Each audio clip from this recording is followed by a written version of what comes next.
नमस्कार, स्वागत है आपका इंडिया न्यूज के डिजिटल प्लेटफॉर्म पर और मैं हूं आपके साथ गुलिस्ता। चंद्रयान-3 की चांद पर सफल लैंडिंग के साथ ही इंडिया दुनिया का चौथा ऐसा देश बन गया है जिसने चंद्रमा पर परचम फहराया है। इस सफलता के बाद पूरे देश में खुशी का माहौल है। चंद्रयान-3 की लैंडिंग के बाद अब रोवर प्रज्ञान का काम शुरू हो गया है, जो इसरो के लिए 14 दिन तक चांद पर जानकारी जुटाएगा और पृथ्वी पर भेजेगा।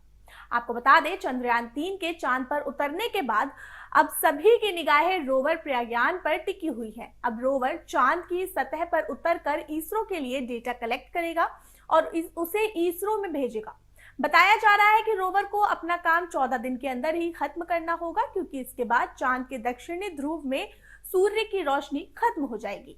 इसके बाद जैसे ही सूर्य की रोशनी कम या खत्म होगी, रोवर और करीब करीब सभी उपकरणों में उतनी रफ्तार या काम करने की क्षमता नहीं रह जाएगी जितनी अभी है, क्योंकि सूरज की रोशनी ना रहने की स्थिति रोवर में लगे सोलर पैनल उसे चार्ज नहीं कर पाएगा और उसकी फंक्शनिंग रुक जाएगी।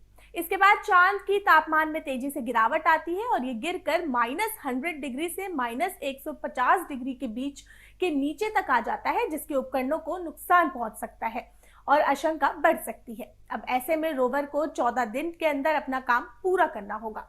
अब बताया जा रहा है कि चंद्रयान-3 की लैंडिंग के बाद रोवर चंद्रयान से निकलकर चांद की सतह पर डेटा जुटाएगा और लैंडर को भेजेगा। इसके बाद जुटाया गया डेटा सीधे इस इंडिया की स्पेस एजेंसी इसरो के पास पूरा डेटा ट्रांसफर कर दिया जाएगा।